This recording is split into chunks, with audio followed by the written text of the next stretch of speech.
profesor. Voy a empezar a hablar sobre el encéfalo humano, que está dividido en tres partes principales.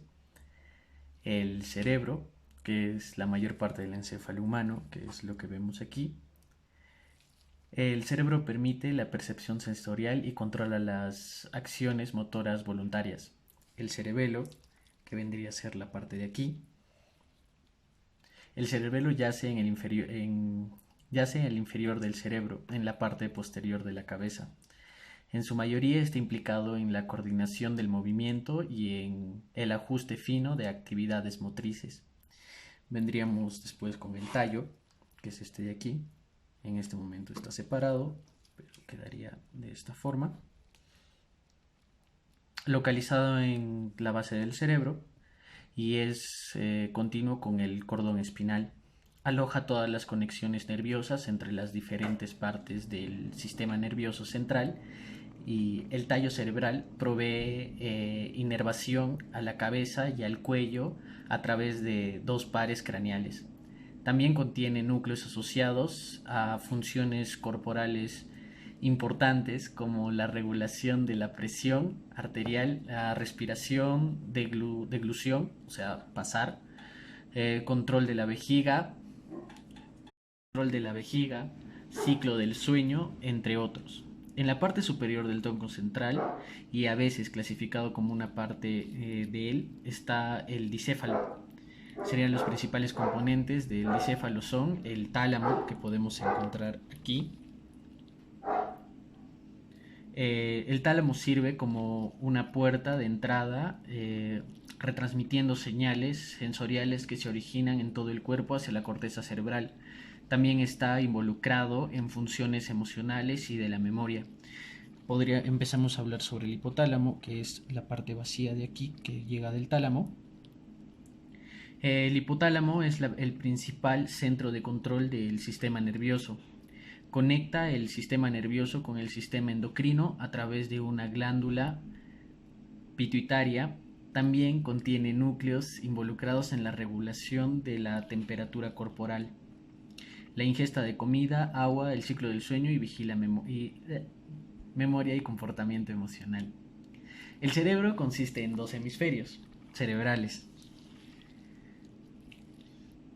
El hemisferio izquierdo, que controla la mitad derecha del cuerpo, y el hemisferio derecho, que controla la mitad izquierda del cuerpo. Los dos hemisferios están separados por un surco profundo llamado fisura longitudinal, que vendría a ser esta de aquí, si se puede apreciar bien aquí. Los dos hemisferios están separados por un surco profundo llamado fisura longitudinal. Cada hemisferio tiene un número de pliegues separados, llamados giros, que son estas cositas de aquí, separados por surcos o cisuras, que son lo que tiene entre medio estas cosas de aquí. Una referencia importante es el surco central. El cerebro tiene 4 lóbulos principales. El lóbulo frontal, que está situado anterior al surco central, ya lo habíamos visto antes. Está asociado principalmente con las funciones motoras voluntarias, planeación, motivación, emoción y juicio social. Posterior al surco central está el lóbulo parietal, que vendría a ser esta parte de aquí. Este lóbulo está relacionado principalmente con funciones sensoriales de la categoría somato, con el tacto, estiramiento, movimiento, temperatura y dolor. El lóbulo temporal, o los lóbulos temporales, que están situados en esta parte de aquí, están separados de los lóbulos frontales y parietal por el surco lateral. El lóbulo temporal está asociado con la audición, aprendizaje, memoria visual y lenguaje. El lóbulo occipital, que está situado en esta parte de aquí, está situado en la parte trasera del cerebro. Este es el centro del procesamiento visual del cerebro. A primera vista, los dos hemisferios lucen idénticos, pero las investigaciones han encontrado un número de diferencias entre ellos. Esto se llama lateralización. de la función cerebral. Por ejemplo, las áreas de formación del lenguaje, las áreas de Wernicke y Broca, usualmente están localizadas en el hemisferio izquierdo de las personas diestras. En este caso vamos a ver como si fuera una persona diestra, estarían localizados aquí. Lesiones en esta área resultan en déficit de la compresión del lenguaje o trastornos del habla. Las áreas correspondientes en el hemisferio derecho son las responsables por el aspecto emocional del lenguaje. Lesiones en esta área no afectan la comprensión o formación del lenguaje, pero resulta en falta de emociones, en habla y en inhabilidad para entender emociones detrás del diálogo como sarcasmo o chiste.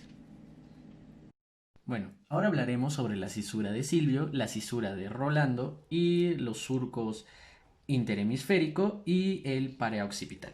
Empecemos con la cisura de Silvio. La cisura de Silvio separa el lóbulo frontal del lóbulo temporal izquierdo. Vendría a ser empezando por aquí hasta aquí. Como les dije ya, le separa el lóbulo frontal del lóbulo temporal izquierdo o el lóbulo temporal derecho, dependiendo del hemisferio que veamos. El surco de Rolando separa el lóbulo frontal del lóbulo parental. El lóbulo frontal y el lóbulo parental. Lo separa. Ahora hablemos sobre el surco paraoccipital. El surco paraoccipital vendría a separar lo que es el lóbulo parietal, que vendría a ser la parte de aquí, que ya hablamos de ella, con el lóbulo temporal, sea izquierdo o derecho. Ahora hablemos del surco interhemisférico, que vendría a ser el más grande. El cerebro lo conocemos de esta manera, en hemisferio izquierdo y hemisferio derecho. El surco interhemisférico vendría a ser esta cosa de aquí, este lugar de aquí. Ahora hablaremos sobre los cortes.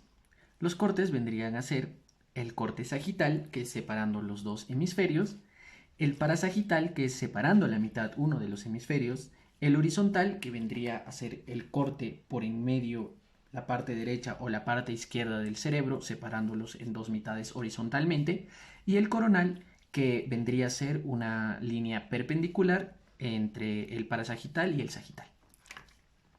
Bueno, esa sería la explicación de lo que es la estructura del cerebro y los cortes. Muchas gracias por su atención. Buenas noches.